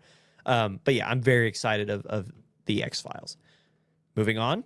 Sonic 4 director Jeff Fowler gave us our first look at Metal Sonic in a behind-the-scenes look on his X account while celebrating the film's wrap. So we have a picture of this, actually. Emily, if you could throw up Metal Sonic, Jeff Fowler posing with the prop that is Metal Sonic. Look at that guy. If he looks that good as a prop. Yeah. I don't know anything about Metal Sonic. I mean, he's Metal. He's Metal Sonic. He's a villain. Dude, I didn't know that. I couldn't even tell. Yeah. Made by. I'm pretty sure he was made by Dr. Robotnik in the original in the IP. Yeah. What I will say is Fowler also said in the post that this was the best one they've made yet. So, and I feel like you have to say that to some extent. Mm-hmm. But I am excited to see, because he made a pretty good trilogy thus far. So. Amy Rose makes an appearance. Metal Sonic looks great as a prop. So I'm excited to see what they do with this film. I agree. Any other thoughts? Or moving on. While speaking on the Empire Film Podcast, James Cameron said this about the future of the Avatar franchise. Quote, "We're going to be looking at some new technologies to try to do them more efficiently because they're hideously expensive and take a long time.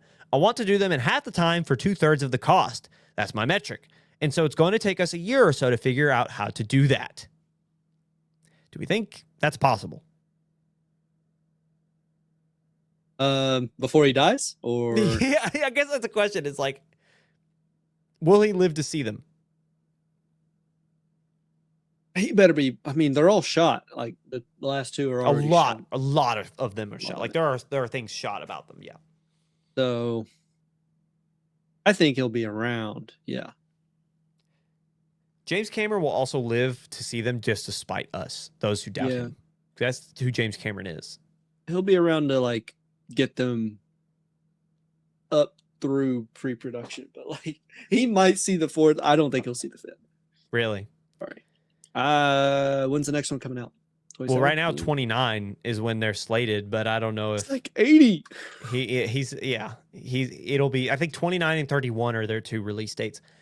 The thing is, I don't doubt James Cameron as a technological just savant. The guy can advance technology. He's had the Avatar IP in his brain since the 70s, and the only reason it didn't get made earlier was because the technology didn't exist yet. Every time one of these is made, he's Howard Stark. Yeah, every time one of these gets made, technology in cinema gets advanced by another 10 years or so. Like it just what they're able to create, just birth out of his pure imagination, is insane. So I don't doubt that he will conceive of the technology to make this happen.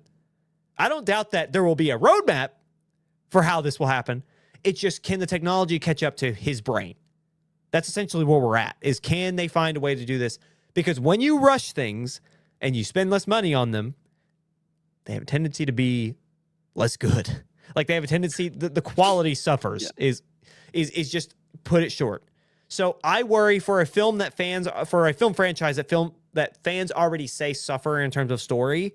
The one thing that these films have going for them, for most fans, not all, I would say a hunk of the fans, is that you go to that other world and that it is so beautiful. It is just being transported every time.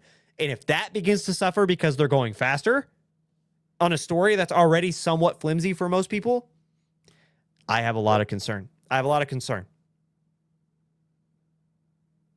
a good idea. Not a good idea. Tell them to start writing down every idea. Tell them to write down everything. Start writing the book actually now. James, write. Just write, dude. Just write. Because what's going to happen is he's going to die and Disney. Well, Disney. So technically, Avatar is not owned by Disney, but Disney owns the marketing and distribution rights. So even if he passes away or when he passes away, if there's still more story to be told here, it either dies with him, maybe puts it in his will that they can't make anymore, or it's left ambiguous and Disney just lawyers their way, hires lawyers and finds a legal route to where they could just make it. Or they buy, what is his production company called? I used to know. Hold on. Paintbrush. No, it's called Lightstorm Entertainment.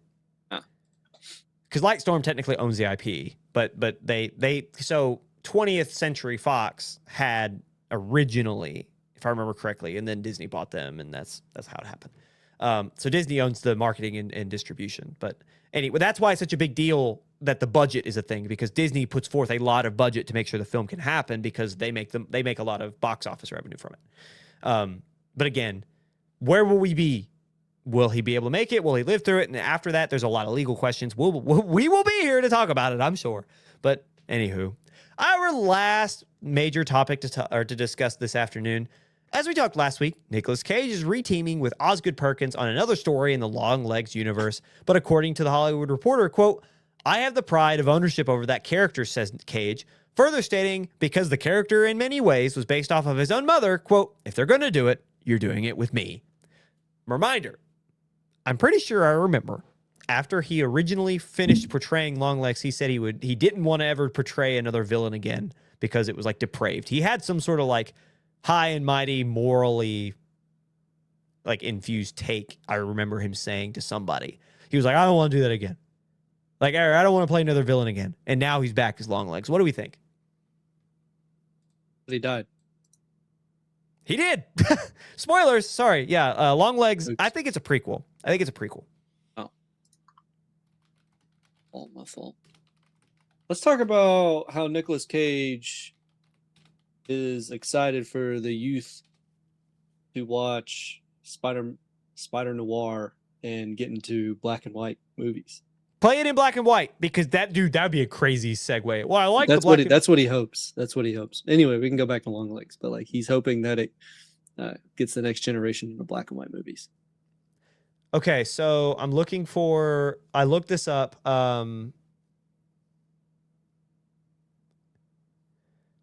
Sorry, I'm hunting for Slash Film.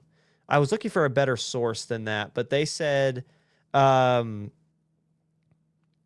Nicolas Cage will never play another character like Longlegs for one reason. And I'm trying to figure out very quickly while it loads. But he did say, I think this is a quote from Cage himself, "But to challenge myself and to play characters that don't look like me and don't talk like me, who can keep changing, that's one element. The other element is how truthful do I feel that they are in the moment? How real? Are they making me feel something that I can have, or that I can have some compassion for? But I do feel blessed that I've had many chances to play an eccentric range of characters, and particularly Longlegs, who is nothing like anyone I've played before. I know the phone's going to ring off the hook to play serial killers after Longlegs, and it's not really what I like to do. I don't like violence. I don't want to play people who are hurting people." Said Nick Cage, and this is June of 24 or July of 24, after the release of the original Longlegs. Because I remember him saying that, and I remember thinking that was interesting. But he's back. Somehow, Somehow he returned. I think what it probably comes down to the fact that Osgood and Neon were like, hey, we're gonna make more about this character, and Nick Cage was like, well, he's mine. Like I don't want to see anyone else portray him because they won't do it right.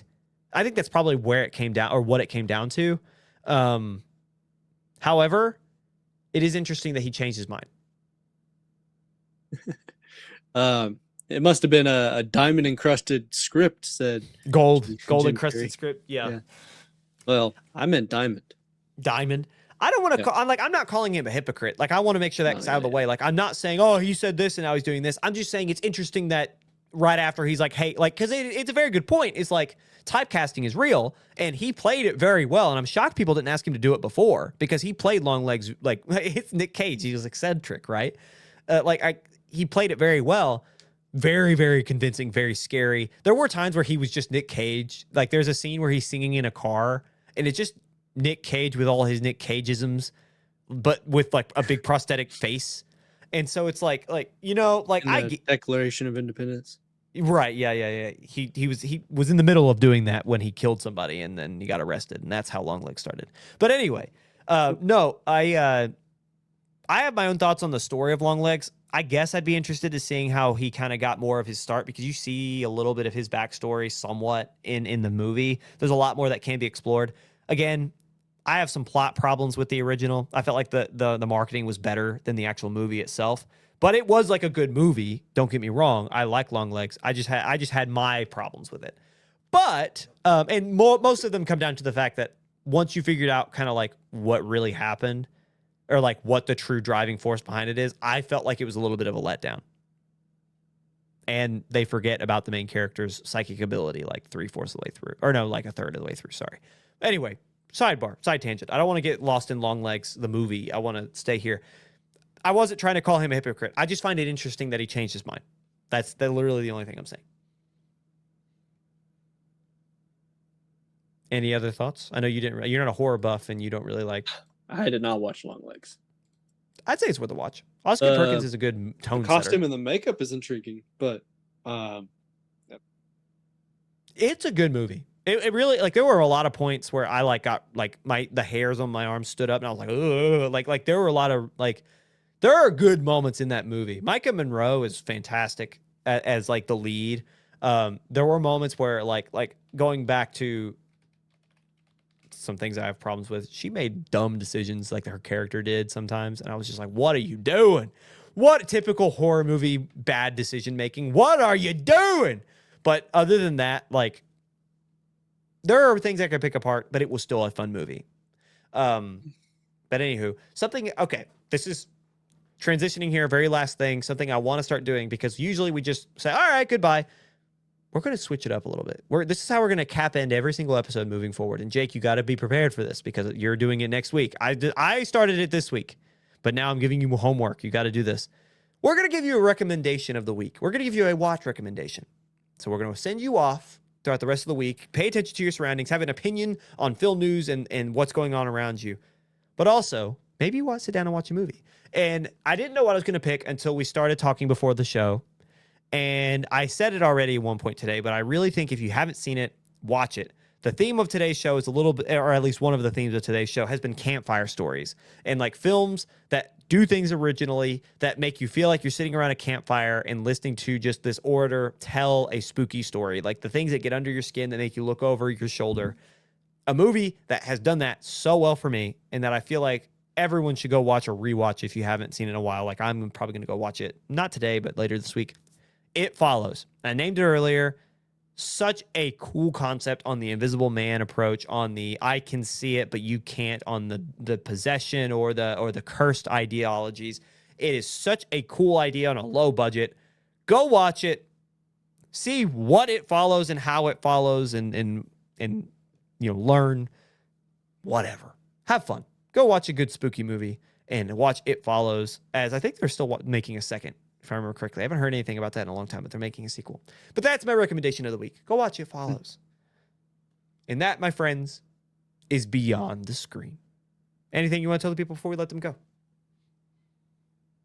No, I guess I don't get to tell them to watch anything. No, you don't have to say to watch anything, but tell them what anything you think. I watched Reze Arc and it changed my life. But you don't want it's not a recommendation. Don't watch it. Watch what Ryan said. Well, you might have had a sneak peek of what he might recommend next week, but we will be back. You will know probably- until you come back I'll next have week. watched something else since then that would have changed my life. Yeah, it's that the same week. every time you go. It's that changed my life. Hatsune Miku changed my life. I also watched the Phoenician Scheme, but Oh, yeah, another lovely film. Tell me you liked it. yeah, it was good. Ah, thank God. Okay, because I really liked the Phoenician Scheme. It Anyway, does not beat Fantastic Mr. Fox, but I didn't say it beat Fantastic Mr. Fox. that's what I'm saying. I like Wes Anderson films. I thought it Doesn't was his beat it. best one in a long time, but it doesn't beat any of those. Anyway, we're going to get out of here because we're going to keep yapping. We will see you guys next week on Beyond the Screen. Bye-bye.